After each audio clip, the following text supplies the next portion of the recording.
이번 한 달 동안에 제가 나누고자 하는 그 주제가 무엇인지를 기억을 하시죠? 무슨 주제를 갖고 나눕니까? 성경은 신명기 말씀이에요.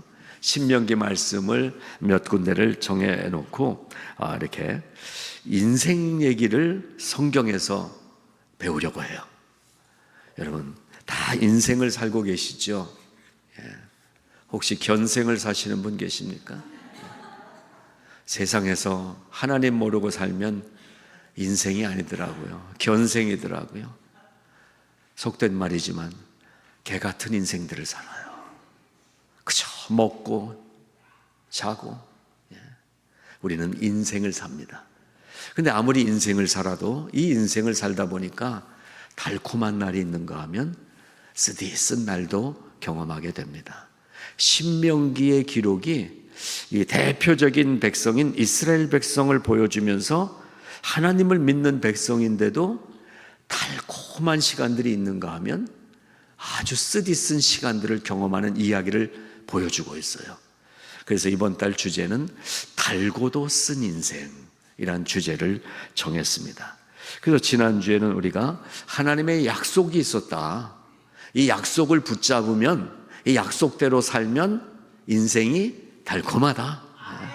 근데 이 약속을 저버리고 살면 쓴 약을 먹는 인생이다. 이렇게 얘기를 드렸어요. 오늘은 복과 저주, 이 두 대조되는 단어를 앞에 놓고 우리의 인생이 정말 복된 인생인가?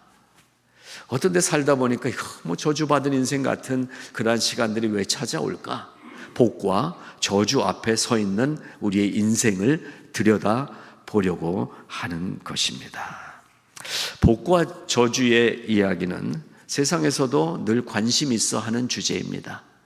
그래서 우리는 복 받으라고, God bless you, 복 받으세요, 새해 복 많이 받으세요, 복을 축복해 주면서 나눕니다. 그런가 하면은 앞에 대놓고 얘기는 안 하지만 뒤에서 저주도 꽤 많이 하면서 살고 있습니다.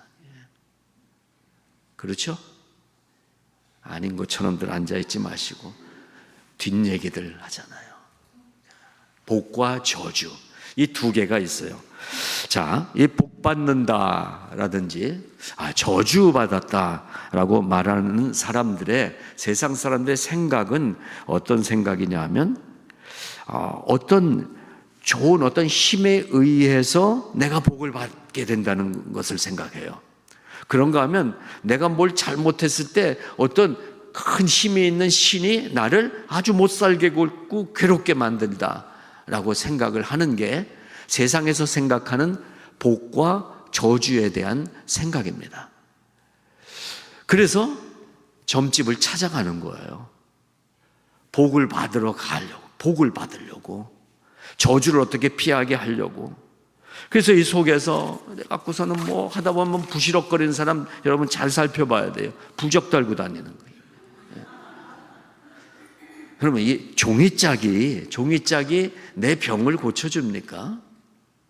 거기에다 뭐 한자, 뭐 이상한 상용 문자 같은 한자 써갖고 그거를 뭐 옛날엔 반스에다가 붙여주고 그랬잖아요. 그런다고 여러분 내가 건강해집니까? 이 어리석은 인생들은 이미 복으로부터는 멀어진 거 아니겠어요? 자, 그런 세상의 인생을 살다가 우리는 오늘 말씀이 표현해주고 있는데요. 복과 저주, 그리심산과 에발산, 이러한 두 산 이름을 우리에게 제시해주고 있어요. 그리심산에서는 복을 말하라, 에발산에서는 저주를 말하라, 이렇게 하나님이 얘기해 주고 계십니다. 일단 이 그리심산과 에발산에 대해서 잠시 말씀을 드리겠습니다. 그리심산과 에발산은 해발 약 800m 정도 되는 산이에요. 이 성지순례 사진을 보게 되면 에발산과 그리심산이 저쪽으로 이렇게 양쪽 이렇게 봉우리가 보이는 그런 그 사진들이 있습니다. 그러니까 환경이 거의 비슷해요. 이 산의 환경이. 그런데 왜 에발산에서는 저주를 말하고 그리심산에서는 복을 말하라 라고 하나님이 이렇게 구분해서 얘기를 하셨을까? 해발 800m면 제가 또 이렇게 생각을 좀 어느 정도지 했더니요, 서울의 남산이 270m, 해발 270m더라고요. 그러니까 그보다 한 3배 정도 되는 높이니까 그렇다고 아주 낮은 산은 아니에요. 해발 800m, 피트로 계산하니까 2,700~800피트 된다고 그래요. 그러니까 웬만한 산이 2개가 있는데 오늘 이 산 얘기가 중심이에요. 그리심산에서 복을 얘기하려면 그리심산이고 저주를 말하려면 에발산이다. 이렇게 우리에게 시각적 효과를 보여주면서 하나님이 말씀해 주신 거예요. 먼저 이 에발산의 에발이라는 이름의 뜻은 뭐냐면 민둥산이에요. 나무가 없어요. 그냥 볼품 없는 그런 산이에요. 에발이라는 게 민둥산이라는 뜻이래요. 그런가 하면 옆에 있는 그리심산의 이름은 제거해버리다, 잘라버리다, 베어버리다, 이러한 뜻을 갖고 있는 가라즈라는 단어에서 유래한 그리심이라는 단어, 그 뜻이 잘라버리다 뭐 이런 뜻인 거예요. 그러니까 이름도 거의 비슷해요, 사실은. 그런 산. 또 자연 환경적으로 보니까요, 이게 앞에 맨 아래쪽에는 그래도 올리브나무, 포도나무 같은 식물을 재배할 수가 있었대요, 조금. 근데 조금 올라갈수록 점점 아무것도 자랄 수 없는 환경이라는 게 돌산이기도 하고, 그리고 이 석회암질로 돼가지고 자랄 수가 없는, 식물이 자랄 수가 없는 이 두 산의 모습입니다. 근데 특별히 이 두 산 중에 그리심산을 우리가 한번 보게 되면은, 이 그리심산은 열왕기상에도 나옵니다. 이 이스라엘 백성들이 제2 성전, 두 번째 성전을 지으려고 모든 12지파 족속들이 다 참여하게 됩니다. 근데 그때 이 이스라엘 백성들하고 딱 붙어서 한 지역에 살고 있는 사마리아 사람들이 우리도 예루살렘 성전 짓는데 같이 동참하겠습니다 그러고 왔어요. 근데 이스라엘에서 거절합니다. 이 예루살렘 성전은 이스라엘 지파, 이스라엘 백성들이 짓는다. 너희들은 버림받은 백성, 하나님을 믿지 않는 백성, 너희들이 이 성전에 참여할 수 없다라고 사마리아 사람들이 참여하다가 참여하지 못했어요. 그래서 이 사마리아 족속들이 따로 자기들의 신을 섬기는 성전을 만든 산이 그리심산이. 그리심산에는 이방 신전이 있었던 거예요. 이런 배경들이 있습니다. 자, 그러나 오늘 전체 흐름은 그리심산이나 에발산이 어디가 좋은 산이고 어디가 캠핑하기 좋은 산이고 어디가 험한 산이다라는 것을 얘기하는 게 아니라 그리심산과 에발산, 축복과 저주를 말씀하시는 명확한 하나님의 우리에게 주시고자 하는 메시지가 있다는 것을 찾아야 되는 것입니다. 그리심산이나 에발산이나 석회암산이에요. 밑에는 좀 나무가 자라지만 위에 올라갈수록 별로 나무가 자랄 수도 없는 환경이에요. 자, 그런데 이 두 산, 한마디로 그저 그런 산입니다. 그렇게 중요한 산이 아닙니다. 그런데 하나님은 이 이름을 성경에 기록이 되게 하셨어요. 자, 그러면 살펴보도록 하겠습니다. 하나님은 이스라엘 백성들에게 이렇게 지금 말씀하신 거예요. 너희들이 이제 그 가나안 족속이 사는 그 땅에 들어가서 그 땅을 점령해서 거기서 살아야 된다. 거기가 젖과 꿀이 흐르는 내가 주는 땅이다. 근데 이 두 산이 가나안 족속에게 속해 있는 그 지역에 세워져 있는 산이었어요. 그러면서 그 가나안 족속 그들을 멸하고 그들을 쫓아내고 그 땅에서 너희가 살 터인데 그리심산에 올라가서는 축복을 외쳐라. 에발산에 올라가서는 저주를 외쳐라, 이렇게 말씀하신 게 11장의 내용인 것입니다. 자, 그러면 이게 무슨 얘기인 것입니까? 하나님은 우리를 로봇으로 만들지 않으셨다는 얘기가 이 얘기 속에 포함이 되어 있어요. 세상에서 복과 저주는 어떤 신이, 어떤 큰 힘이 나에게 준다라는 생각을 갖고 복을 생각하고 저주를 생각합니다. 그런데 오늘 하나님이 지금 말씀해 주시는 거 보세요. 그리심산이 능력이 있는 게 아니에요. 복을 줄 수 있는 능력이 있는 게 아니에요. 에발산이 저주할 수 있는 힘이 있는 산이 아니에요. 그리고 우리도 내가 축복할 수 있고 저주할 수 있는 힘이 나에게 있는 게 아니에요. 지난주하고 이어서 약속에 순종하면 하나님이 복을 주신다고 했던 것처럼 오늘도 그 맥락은 똑같습니다. 어떻게 복을 전파할 수 있느냐? 어떻게 저주에 대해서 선포할 수 있느냐? 하나님의 명령에 순종할 때 그 일이 일어난다는 것입니다. 자, 그래서 우리를 로봇으로 만들지 아니하시고 인격으로 만들으셨다라고 하는 것은 축복과 저주를 하나님이 하시는 일인데, 그 선택해서 축복하고 저주할 수 있는 권세를 우리 성도들에게 주셨다라는 것입니다. 내 인생이 복받은 인생이 되기 위해서 우리는 하나님이 내가 나에게 복을 줄 수 있는 능력을, 권세를 주셨다는 것입니다. 그리고 나에게 내 인생을 망칠 수 있는 권리도 나에게 주셨다는 거예요. 우리가 선택받은 성도로서 살아가는데, 이 성도로서 선택받았다는 것은 하나님의 통치하심을 따라서 산다는 거예요. 근데 그 통치하심의 원리는 뭐냐면은 하나님의 명령이 있고 명령에 순종하는 거예요.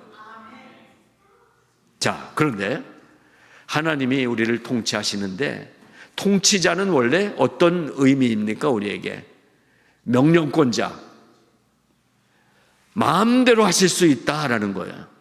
이게 명령이잖아요. 그러면 하나님은 명령권자시라는 거예요. 명령권자이시기 때문에 우리를 누구는 그리심산으로 올라가, 누구는 에발산으로 가, 내가 하라고 한 대로 말해, 이렇게 하실 수 있는 분이신 거예요. 근데 하나님은 축복의 산과 저주의 산을 알려주시고 선택을 우리에게 하라고 하셨다는 사실이 오늘의 핵심 포인트입니다. 왜 예수 믿으면서도 복받지 못한 것처럼 우거지상으로 살고 있느냐라는 거예요. 선택을 못하고 있는 거예요. 여러분은 선택을 잘 하십니까? 네, 저는 잘 못해요. 선택을 잘 못하는 거예요. 전주 설렁탕 가서 제가 음식을 결정한 적이 거의 없어요. 오늘은 설렁탕 먹는 거죠. 오늘은 비빔밥은 비빔밥 먹는 거죠. 그러나 이건 제 잘못은 아니에요. 의학적 통계상 쓸개 제거 수술을 한 사람은 선택장애가 온대요. 그래서 그럴 거예요, 아마. 예. 제가 그래도 믿음으로 선택할 수 있을 텐데. 자, 에발산과 그리심산은 똑같이 있습니다. 우리의 인생은 누구에게나 똑같이 펼쳐집니다. 하나님이 나를 보호하시고 나를 구원해 주신 것 똑같습니다. 그런데 이 인생을 이제는 우리 한 사람 한 사람에게 네가 너의 인생을 축복과 저주를 선택해서 살 수 있다고 하신 거예요. 차라리 로봇으로 만들어 주셨으면 얼마나 신앙생활이 편리해요. 그냥 하라는 그대로 움직이기만 하면 되는 거잖아요. 근데 움직이는 결정을 하나님은 우리를 사랑하시기 때문에 우리와 대화하시면서 우리 인생에 개입해 주셔서 함께 우리 인생을 복된 인생으로 함께 만들어가는 기쁨을 누리시기 원하는 분이 하나님이시라는 거예요. 그래서 하나님은 우리에게 선택권을 주셨다. 이게 그리심산과 에발산 두 산이 나타나는 이유입니다. 그리심산은 복받은 산이고 에발산은 뭐 저주받은 산, 이런 해석은 잘못된 해석인 거예요. 늘 우리 인생에는 똑같은 상황들이 펼쳐지잖아요. 이것을 어떤 선택으로 내가 가지느냐가 우리 인생을 살리기도 하고 죽이기도 하고 복받기도 하고 저주받은 것처럼 살기도 하는 것입니다. 그 얘기를 오늘 하고 있는 것입니다. 자, 그래서 그렇다면 우리의 이 말이 얼마나 권세의 말인지를 알 수가 있지 않겠어요? 믿음으로 우리가 말한 대로 하나님이 해주시겠다는 거예요. 하나님은 끝까지 우리에게 양보하시고 그리고 바른 길을 선택하도록 조력해 주시고 도와주시고, 근데 내가 그걸 선택을 안 하고 사는 거예요. 지금 여러분의 인생이 문제가 있는 거는 하나님이 여러분에게 주신 선택권을 믿음으로 사용하지 않기 때문인 것 같아요. 저를 보니까 그렇더라고요. 힘든 시간들이 있었어요. 그 시간을 지금 돌아보니까 이게 하나님 잘못인 줄 알았어요. 저는 해주실 수 있는데도 안 해주시는 얄미운 하나님인 것 같았어요. 근데 그렇게 고생하는 이유는 나에게 있더라는 거예요. 뭘 선택을 안 했어요? 하나님이 가라고 한 길을 선택하지 않았다는 거예요. 여러분의 지금 상황, 어떤 문제들이 앞에 있습니까? 아직도 따집니까? 아직도 이거냐? 여러분, 우리는 따지지 않도록 하나님이 우리의 어리석음을 아시고 답도 이미 알려주셨어요. 그게 계명이잖아요. 이 계명대로 살아라. 그러면 절대로 망하지 않아. 그러면 절대로 내가 너와 함께해. 이것이 성경의 메시지인 거예요. 여러분, 우리가 기도해서 복을 받는 거 아니더라고요. 하나님이 복을 이미 다 갖고 계셔요.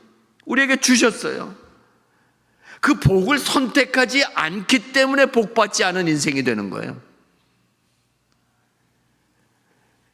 선택은 나의 마음의 결정과 함께 입의 선포로 이루어집니다. 너희가 마음으로 믿어 의에 이르고 입으로 시인하여 구원에 이르느니라. 우리의 구원도 그렇게 이루어지는 것처럼 우리의 삶 속에 하다못해 이거는 하나님과도 별로 상관없는 내 일인 것 같은 일들이 많잖아요. 내가 살아가는 일, 내가 먹고 사는 일, 그것에도 하나님은 함께 하시는 거예요. 그래서 작은 선택도 하나님의 뜻 따라서 선택할 때 축복의 인생이 열려지는 것을 여러분 경험하시기를 바랍니다. 비즈니스를 찾을 때도 그래요. 뭔가 학교를 선택할 때도 그래요. 하나님이 어떤 걸 말씀해 주셨는지 성경을 펼치면 거기에 우리가 살아갈 길에 선택해야 될 것이 무엇인지가 다 적혀 있어요. 또 다음 주에 오셔갖고 물어보지 마세요. 여기 저는 음식점 하려고 그러는데 왜 자꾸 빵집이 나오죠? 뭐 이러지 마세요. 성경을 자세히 들여다보면 내가 선택해야 될 것이 무엇인지가 다 기록이 돼 있습니다. 어떻게? 내가 오늘날 너희에게 말하는 하나님 여호와의 명령을 들으면 복이 될 것이다. 하나님 말씀을 안 듣는 시대가 됐어요. 그러니까 복받지 못하는 시대가 됐어요. 여러분, 우리는 지금 저주받은 시대에 다 살고 있잖아요. 세상이 이렇게 돼버렸어요. 이 동네 방집 카페 가봐도요, 화장실이 이제는 남자 여자 모양 다 같이 그려져 있잖아요. 이런 망측한 세상이 됐고요. 애들 학교에 보내면 어린 애들부터 이 남성 여성 이 생식기까지 다 보여주면서 엉뚱한 것들을 가르치고 있는 이 패역한 시대에, 이 저주받은 시대에 우리가 살고 있잖아요. 얼마나 행복하길 원해요. 우리가 행복해질 수 있겠어요? 우리 아이들 정말 우리 유리 시리즈 형제처럼 안 키우면 이 세상에서 얘네들 뭐가 되겠어요? 가서 배우는 게. 그래서 우리 헤더 집사님이 여기 교육관에서 그런 걸 막 하는 거잖아요. 그런 교육하지 말라고. 그리고 우리가 가끔 한인사회에서 투표하자고 하는 게 그거잖아요. 우리가 실제적으로 막 아예 없는 집들은 그렇게까지 교육 환경을 느끼지 못하니까, 또 그렇게 피부로 안 와다니까. 근데 얼마 전에도 말씀드렸잖아요. 감리교단 안에서 바로 그런 문제 때문에 강단에 있는 목사를 막 쫓아내고, 한인 교회들이 그게 너무나 안타까워서 이게 탈퇴를 하려고 그러는데 탈퇴하기도 어렵게 만들어 놓고, 이게 실제 우리가 지금 살고 있는 이 시대 아니에요? 뭘 우리가 안 했습니까? 우리 한인 이민교회가 선택을 안 했어요. 이 미국의 청교도적 정신이 흘러내려고 있는 미국의 교회들이 이 선택을 하지 않았어요. 하나님의 명령을 선택하지 않았어요. 내가 좋은 거, 내가 보기에 좋은 복, 그 세상의 것을 선택한 결과가 오늘 우리 시대에 이만큼 나타나고 있는데, 우리는 그래도 이렇게 살다가 한 20, 30년 있다가 뭐 가고, 젊은 분들은 좀 기분 나빠하시는 것 같아요. 그래서 한 4, 50년으로 잡아드릴게요. 4, 50년 후엔 다 가고, 그 남아있는 이 애들이 그 다음에 어떤 세상에서, 지금도 이런데 끔찍한 거예요. 끔찍한 거예요. 지금 뭐 교회에서 점심 먹다가 오늘 반찬이 왜 이래, 이런 거 할 얘기가 아니에요. 지금 이 시대가 사냐 죽느냐, 하나님의 말씀이 살아서 움직이느냐, 악한 역사가 이 우리 세상을 주관하느냐, 갈림길에 서 있는 이 시대에 있는 거예요. 오늘 우리는 그리심산과 에발산에서 그래도 우리는 축복을 전하는 그리심산에 올라가기를 원하는 거예요. 그쪽을 결정한 거예요. 우리 교회는 그쪽을 결정한 거예요. 내가 손해가 돼도 그리심산을 결정하고 거기 올라가서 전하라고 하신 이 복을 전하겠다는 거예요. 이 축복의 메시지를 전하겠다는 거예요. 그렇습니다. 어디서부터 시작이 되는 것입니까? 지난주와 똑같습니다. 순종에서 시작되는 거죠. 축복을 전하려면 그리심산에 가서 전해라고 하신 하나님의 명령을 순종하는 것에서부터 시작이 되는 것입니다. 여러분, 우리는 그 순종으로 선택을 하는 것입니다. 그런데요, 지난주 말씀드렸지만 순종은 무엇이라고 말씀드렸어요? 복종은 무엇이에요? 복종은 사랑인 거예요. 사랑이 없는 복종은 그냥 군대 복종이에요. 근데 성경이 말하는 복종은 사랑의 복종이에요. 너무나 사랑하기 때문에 그 명령대로 다 하는 거예요. 이게 교회의 정신인 거예요. 이게 성경의 가르침인 거예요. 그러면 어떻게 해야 돼요?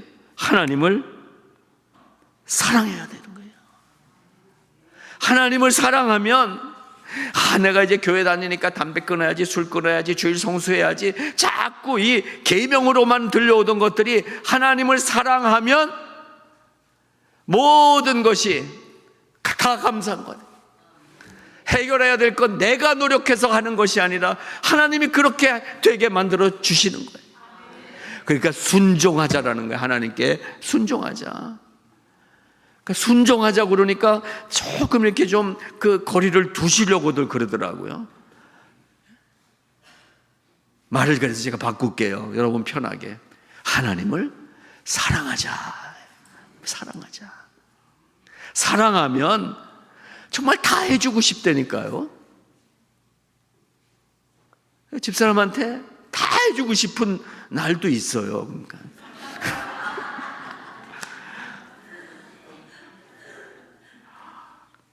예, 우리 부부 사이는 그래도 하나님께는 그냥 1년 365일 하나님을 사랑하는 마음으로 살자라는 것입니다. 예. 복이 어디서 오겠어요? 복을 주실 수 있는 분은 어떤 분들이 계세요? 우리는 고백하고 선포하는 것입니다. 나의 사랑하는 여호와 하나님만이 나에게 복을 주시는 분이시다. 하나님이 문제 있던 게 아니에요. 지금까지 여러분의 인생이 지금 이 모양, 이 꼴님 정도로 이렇게 사시는 거는 하나님의 잘못이 아니에요. 내가 하나님을 선택하지 않고 살아왔던 거예요. 하나님을 선택하면 그때가 만사 형통이 되는 거예요. 다 열려져요. 고민이 다 풀어져요. 아픔이 사라져요. 암이 걸려도 때로는 낫게 해주시고 때로는 고된 세상 더 안 살고 빨리 가게도 해주시고 하나님이 우리에게 가장 좋은 것으로 주시게 된다라는 것입니다. 내가 너희 앞에 베푸는 모든 규례와 법도를 너희는 지켜 행할지니라. 이게 오늘 본문의 마지막 32절 결론 말씀이에요. 그런데 사랑하기가 쉽습니까? 눈에 보이면 좀 쉽게 사랑이 되잖아요. 특별히 남자들은 시각이 발달해 있대요. 그래서 여자들을 그쵸, 이쁘면 다 용서된대. 보는 거. 그게 사랑이래요. 근데 하나님은 하필이면 왜 안 보이시오? 그리고 사랑하라고 그래. 여러분, 어떻게 하나님을 사랑할 수가 있습니까? 그 방법을 이거 극비인데 알려드리려고 그래요. 조그맣게 얘기할 거예요. 어떻게 하면 하나님을 사랑할 수 있을까? 보는 듯이.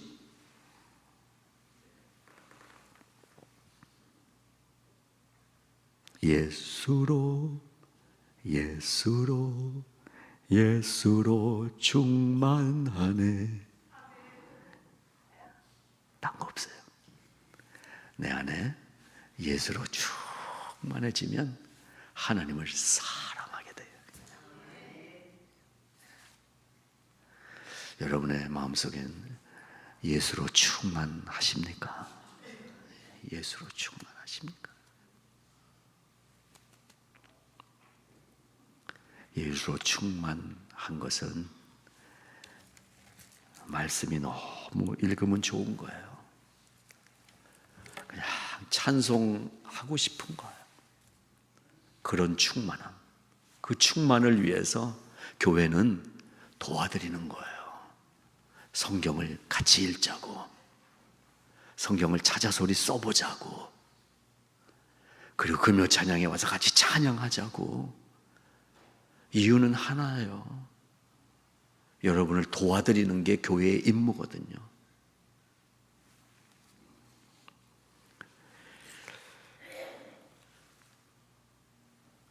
함께 참여하시면 돼요. 함께 하시면 돼요. 그래서 예수를 나 혼자 믿게 하지 않으시고 같이 믿게 해주신 거예요. 그게 교회잖아요. 서로 힘을 주는 거예요. 서로 도와주는 거예요. 함께 하는 거예요.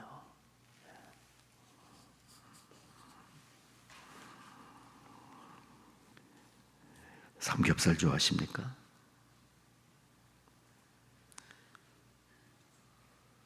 삼겹살 먹을 때 구성원이 누군가가 중요해요. 좀 고지면 젓가락을 대야지.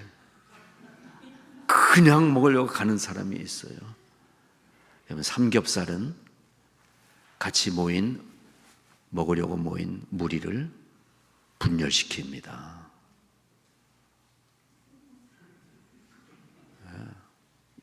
이거 아셨어요? 삼겹살은요, 우리 관계를 깨트려요.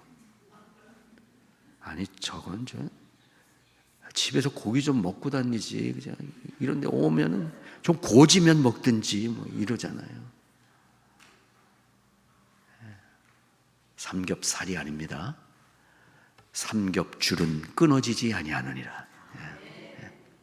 교회는 삼겹줄로 딱 묶여져 있는 거예요. 이게 세 줄이라는 뜻도 있지만 이 삼겹줄은 보이스카우트 하신 분들은 알겠지만 줄 세 개를 이렇게 엮는 방법이 있어요. 그러면 이 얇은 줄인데, 가는 줄인데 세 개를 얽어서 엮으면은 탄탄한 줄이 됩니다. 그거예요. 우리의 신앙생활, 혼자 세상에 살기가 쉽진 않잖아요. 걱정 마세요. 교회가 있습니다. 교회에서 함께 해드리는 성도들의 마음이 있습니다. 나만 결정하고 선택하면 돼요.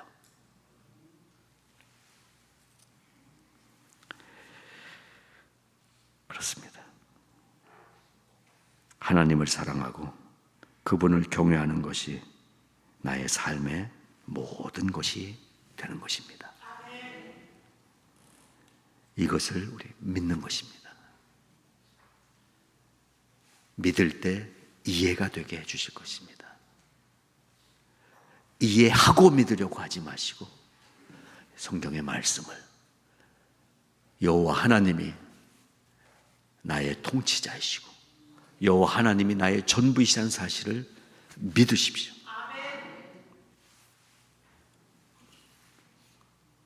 그래서 이것을 믿으시면 아멘 하시기 바랍니다 라고 제가 하지 않을 거예요. 안 믿으면 아멘 안 하는 거 아니에요.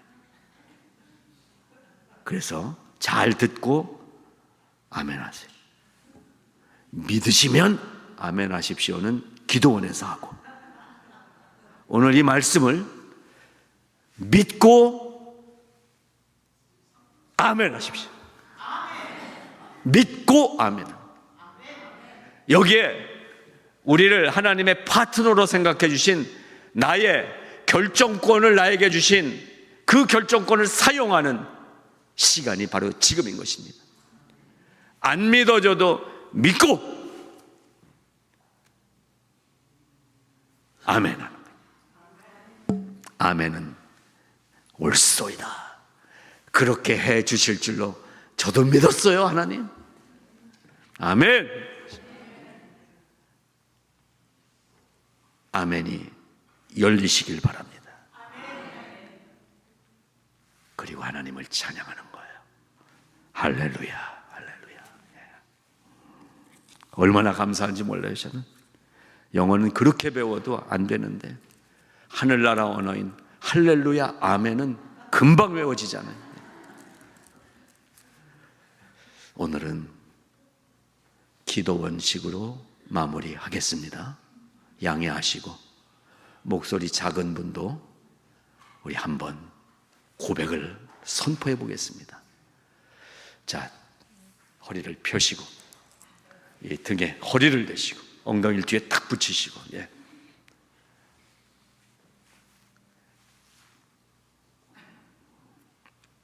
예수로 충만하게. 할렐루야. 아멘. 아멘. 아멘. 하나님 감사합니다.